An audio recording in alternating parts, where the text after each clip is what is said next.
우리가 매매할 때 쓰는 수많은 기법들 정말 시장을 움직일까요? 혹시 남들이 다 아는 기법은 쓸모없다고 생각해 본 적 있나요? 오늘은 시장의 본질과 참여자의 심리, 그리고 실전에서 쓸 수 있는 꿀팁까지 알려드리겠습니다. 시장은 결국 단순한데요. 매수하려는 사람과 매도하려는 사람이 존재하고 그 힘의 균형에 따라 가격이 움직이는 거예요. 매수가 강하면 가격은 상승하게 되고 매도가 강하면 가격은 하락하게 되는 거죠. 그렇기에 차트를 볼 땐 캔들 모양보다 거래량이 늘어나는 순간에 주목해야 됩니다. 우린 이걸 기준으로 삼는 거예요. 쉽게 풀이하면 그게 바로 줄다리기에서 힘이 몰린 순간이기 때문이에요. 비유를 해서 설명해 볼게요. 우리가 대형마트에서 인기 상품은 가격이 올라가고 팔리지 않는 상품은 재고를 털기 위해 세일에 들어가는 것처럼요. 시장도 똑같은 거죠. 수요와 공급이 가격을 결정하는 거예요. 차트에서 설명하면은 지지와 저항선은 단순한 선이 아니라 수요와 공급이 충돌했던 자리가 되는 겁니다. 과거에 거래량이 몰린 구간은 미래에도 다시 반응할 확률이 높은 거예요. 이론적인 내용보다 실전에서 어떻게 대응하는지 영상으로 보여드리겠습니다. 우리가 이전 트레이딩에서 미리 그어놓은 선 위치까지 가격이 하락해주고 있는데 여기서 지지받는지 확인해야 되는 겁니다. 일단 계속 지지를 해주고 있는데 문제는 상승 이후에 추세가 전환되려는지 조정인지 아직 근거가 충분하지 않거든요. 일봉 차트를 보면 상승 추세 초입과 이격이 존재하기 때문에 충분히 가격 조정을 주면서 하방으로 밀릴 수 있는 영역이에요. 초보자들은 이러한 자리에서 지지받는다 해서 바로 매수로 대응하는 경우들이 많은데 시장에선 여러 변수들이 존재하므로 항상 유념해야 되는 겁니다. 결국 지지선 이탈을 시도하고 있네요.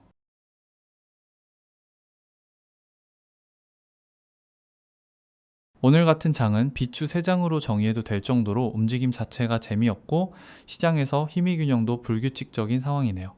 이럴 땐 박스권으로 가둬서 매매를 해야 되는데요. 지금 지지받는 영역을 유심히 보면 지지받고 양봉 나와주고 결국 캔들 가격의 위치가 상단과 하단을 기준으로 가격이 위쪽에 머물고 있다는 거는 단기 박스 기준에서도 상승 여력의 가능성이 높기 때문에 하단선 근처에서 매수로 대응하는 것이 리스크적으로 낮은 거예요. 이래서 여러분들이 선을 그어 놓으셔야 되는 게 그 선 안에서도 캔들 위치로 미세한 힘을 분석할 수 있는 겁니다. 제가 멤버십 회원분들께 드리고 싶은 말씀은 아무리 좋은 보조 지표라고 한들 후행성이거든요. 그리고 대부분 지표를 추구하는 게 편안한 매매를 찾고 싶어하는 성향이고 모든 해답이 지표에 있을 것 같다라는 희망이 존재하는데 여러 경제 유튜버들 중 대다수가 실전 매매 경험도 없고 이론적인 영상들로 여러분들을 세뇌시킨 거라 생각하시면 됩니다. 현재 위치에서도 지속적인 지지가 이루어졌고 여러 데이터를 봤을 때 매수로 대응하는 게 좋아 보이네요. 두 계약 물량으로 매수 진입해 볼게요.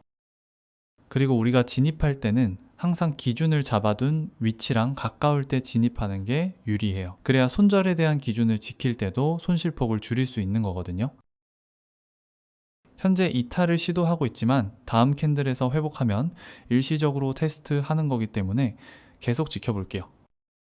바로 회복해주고 있죠. 이러면은 지지를 성공했다고 해석할 수 있는 겁니다. 이때부터는 익절에 대한 시나리오를 계산하는 거예요. 다시 매수세가 유입되려고 하는데 여기서 이상적인 시나리오는 상단선을 강하게 돌파해줬으면 하는 바람입니다. 위에 상단선 돌파를 시도하고 있는데 제가 강조하는 게 있죠. 여기를 천천히 돌파하게 되면 다시 가격이 빠지면서 추세가 안 나올 수 있거든요. 지금은 단기 박스권 장세인 걸 고려하면 상황 보고 물량을 바로 정리해야 되는 거예요. 지금 상황을 보면 충족되지 않기 때문에 두 계약 모두 익절하겠습니다. 이로써 두 번의 매매를 통해서 총 230만원가량 수익을 챙겼죠. 차트를 많이 보신 분들은 아실 거예요. 오늘 같은 장에서 수익 내기 어렵고 추세도 없어가지고 이렇게 왔다리 갔다리 하다가 끝나는 경우들도 많거든요.